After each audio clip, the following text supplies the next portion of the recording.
Video games being adapted to shows are becoming quite the trend, and it was none other than Paramount Plus that has brought the iconic sci-fi gaming franchise Halo to the small screen. The journey to television has not been without its challenges, as the project initially aimed to hit the big screen with bigger names like Peter Jackson, Neil Blomkamp, and Guillermo del Toro involved. Originally set to premiere on Showtime, the series eventually found its home on Paramount Plus, following a significant switch-up in the streaming landscape. But even after its release, this live-action adaptation had steered significant controversy among its dedicated fanbase upon its debut back in March 2022. Departing from the established canon of Bungie and 343 Industries' revered universe, the decision to unveil Master Chief without his iconic helmet brought about substantial revisions to the franchise's core mythology. While drawing inspiration from the intricate world-building of the Halo universe, the series opted for an alternate timeline, introducing revised characters and plot lines that diverged from the established lore. And of course, this creative departure sparked intense backlash from hardcore gamers who felt alienated from the familiar Mjolnir power armor-clad universe they had grown up with. Despite the risks involved, the executive producers chose to take a daring approach, crafting a tangential version of their own Halo narrative. However, this bold move came at the cost of losing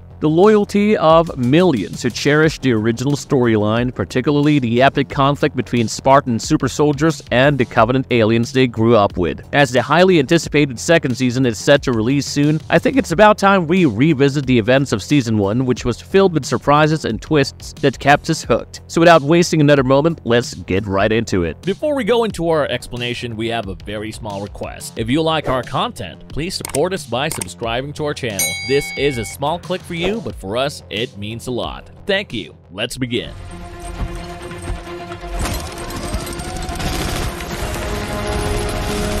The show builds up Master Chief's gritty character right from the very beginning. In the year 2552, the outpost, situated on the outer colony of Madrigal, governed by the United Earth Government, or the UEG, falls victim to a surprise attack by an alien race named the Covenant, who were excavating for a mysterious artifact on the planet. In response, the super soldier John 117, aka Master Chief, led Spartan 2 Unit Silver Team, were sent to tackle the situation. Despite the valiant efforts of these Spartans, who were a group of elite UNSC warriors, the colony's population is killed, leaving only Quan Ha, the daughter of General Jin Ha, who led the resistance against the UNSC, as the lone survivor. Amidst this chaos, Spartan Master Chief John encounters the artifact while searching for the Covenant ship. Upon touching the artifact, which is later revealed to be a Forerunner keystone, Master Chief's mind is engulfed by vivid hallucinations, which consists of mysterious symbols and long-forgotten childhood memories, unlocking a deeper connection to the artifact's enigmatic origins. So while leaving the planet for UNSC headquarters, he brings Quan Ha and the artifact along. Along the journey, Miranda Keyes attempts to manipulate Quan Ha for propaganda purposes, but Quan asserts her demand for Madrigal's independence from the UNSC. Simultaneously, Master Chief confides in Dr. Catherine Halsey, who is the creator of the Spartans, about the artifact's ability to evoke suppressed memories. On the other hand, failing to meet Quan Ha's demands, the UNSC orders the Chief to dispatch her, but Master Chief defies orders to aid Quan Ha in escaping, further aggravating the UNSC. As if that was not daring enough, Chief again broke protocol by touching the keystone again, but this time it triggers an electromagnetic pulse, temporarily disabling power in the base and facilitating their escape. As he interacts with the keystone, he experiences another memory, recalling a childhood moment when he sketched the same artifact. It then takes Quan to the rubble of an insurrectionist base nestled within fractured asteroids, where Master Chief reunites with Soren, an old friend and former Spartan who had since become an insurrectionist leader. Soren persuades Chief to reveal the keystone, which leads them to Reth, a self-proclaimed expert on Covenant technology. But Reth manipulates Chief into activating the keystone once more, unveiling the existence of an alien superweapon of immense destructive power. Now, Chief immediately realized the urgency of informing the UNSC about this revelation and the need for him to understand more about this artifact. So after entrusting Quan to Soren's care, he submits to the rest of his team, Silver Team, who have been ordered by Captain Jacob Keyes to arrest him.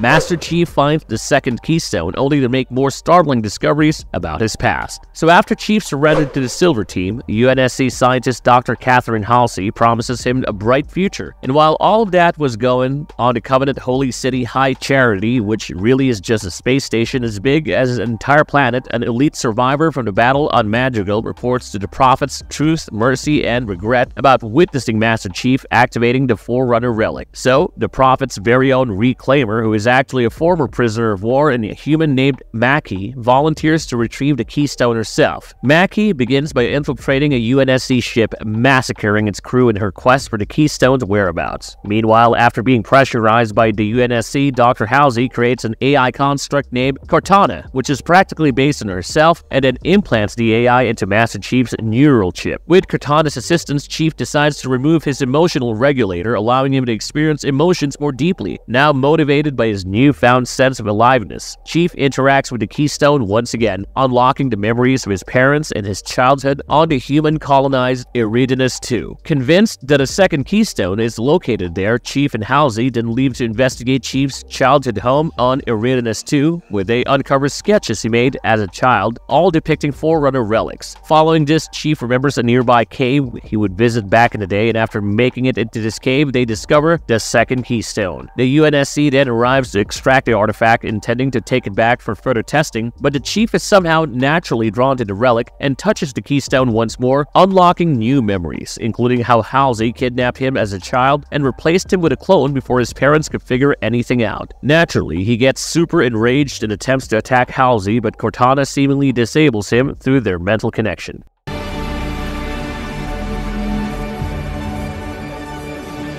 Mackie tries to win over the Chief's trust. So after the Master Chief's interaction with the keystone, an energy signal was emitted, which was inadvertently detected by Mackie, leading to a surprise Covenant attack on the UNSC. While the raging attack is going on, Chief is still unconscious after Cortana disabled him, but soon he awakens and swiftly springs into action, joining Silver Team and battling the Covenant forces. Amidst the chaos, Master Chief faces a critical decision to either save one of his squad mates, Kai, or pursue the keystone, which was now under the Covenant's custody. Ultimately, Chief chose to save Kai, and his choice resulted in the Covenant escaping with a relic, despite the UNSC managing to salvage some information. But shockingly enough, as they depart, the Covenant seemingly betray Mackie, ejecting her in a drop pod, leaving her in UNSC custody, who wastes no time in imprisoning her. After returning to Reach, Chief interrogates Mackie, who reveals that both of them share the same ability to activate the Forerunner technology. In an attempt to gain Chief's trust, Mackie suggests that the Covenant likely took the keystone to their holy planet in the Aspero star system, also known as Raskotska. Subsequent to these events, Chief, driven by a need to understand the visions of his traumatic childhood, goes on to confront Halsey, who reveals the grim reality of the Spartan program. John discovers the disturbing truth behind the origins of the Spartan 2 program on how children were abducted and forced into service as super soldiers. Plus, in order to conceal their absence, terminally ill Flash clones were substituted in their place to avoid any suspicions from their families. These children were then subjected to risky augmentations, risking deformity or death,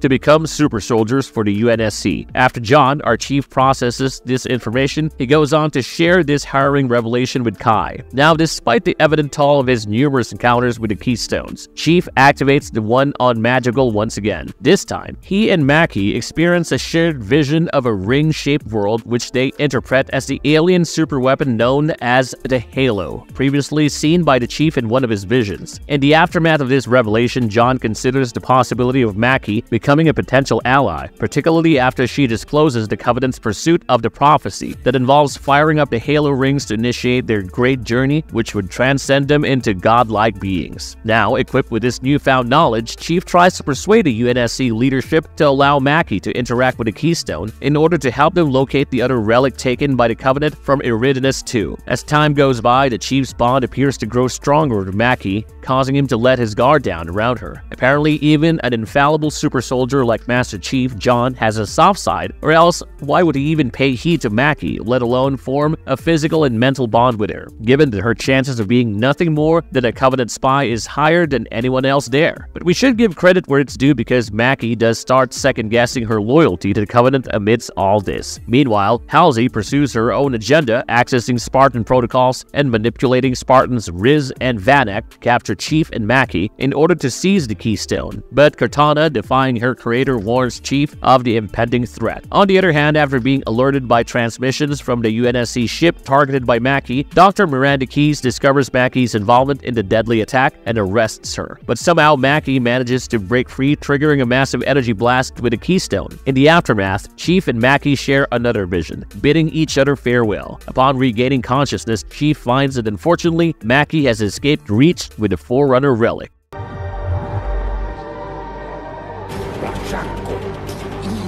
How did it all end? Not long after Mackie has escaped with a Keystone, Master Chief, returning to his squad, faces a tense situation with his Silver Team. To ease tensions, he reveals Halsey's deception and exposes the dark origins of the Spartan program. Initially met with skepticism, Chief's revelations are then validated when Captain Keyes arrives and corroborates the truth, including his own involvement in the program. Following this, the UNSC arrests Halsey and transports her to their base, where she unexpectedly dies. Later, Miranda discovers that the Halsey who died was actually a Flash clone, much like those used to replace the children she kidnapped in the Spartan program. So using this distraction to her advantage, Halsey escapes from the planet in secret. Meanwhile, with Cortana's assistance, the Spartans launch an attack on the secret Covenant planet, swiftly neutralizing the defense forces. As they approach Mackie and the Covenant prophets, a massive Covenant force emerges, overwhelming the Spartans. Finally, when Chief becomes incapacitated, Mackie intervenes, triggering both the Keystones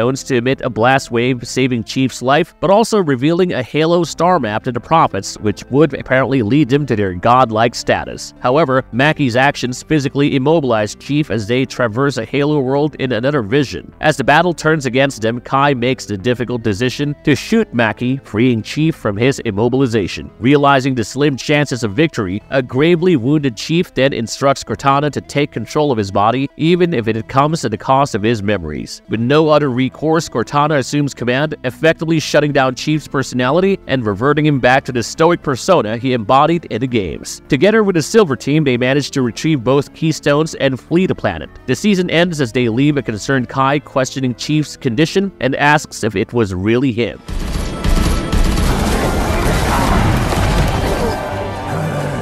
How does the ending set itself up for Season 2? Now, there were also other characters alongside Halsey or Mackie who emerged as pivotal figures in Master Chief's transformation, alongside the Forerunner artifacts. For instance, Quan Ha, who has really been the one to trigger Chief's character outside being just an order-following super soldier. As they navigate their shared challenges, Quan discovers her ancestral duty to safeguard the Forerunner artifacts, while also seeking assistance in confronting the corrupt politician Vinsher Grath. Plus, with Soren's connection to Chief and Quan's newfound heritage, their roles may expand in Halo Season 2, potentially shaping the overarching narrative in many significant ways. It also remains to be seen what is Halsey's bigger plan after the daring escape, or if we get to see the Arbiter joining the crew, given that there is now a Mackie-sized hole in the arc. Now, of course, Halo distinguishes itself from its video game origins by existing within the Silver timeline, granting it freedom from strictly sticking to the game canon. And apparently, the show makes aim to balance the evolution of both the television series and the game canon without conflicting with each other. While this departure steered some contention among fans, particularly regarding Chief's knack for frequently taking off his helmet, it allowed Halo Season 1 to set the stage for a pivotal event within the gaming canon, the Fall of Reach. Because most of the first season is set predominantly on the planet of Reach, where the bulk of UNSC forces are stationed, Season 1 also mirrors the looming threat of the Covenant's devastating assault, which is a critical juncture in the war against humanity. This event, crucial to the franchise's lore, serves as a precursor to the events of the first game, plus trailers for Halo Season 2 strongly suggest the impending Fall of Reach. Should the Fall of Reach occur, it would align Halo more closely within the games and heighten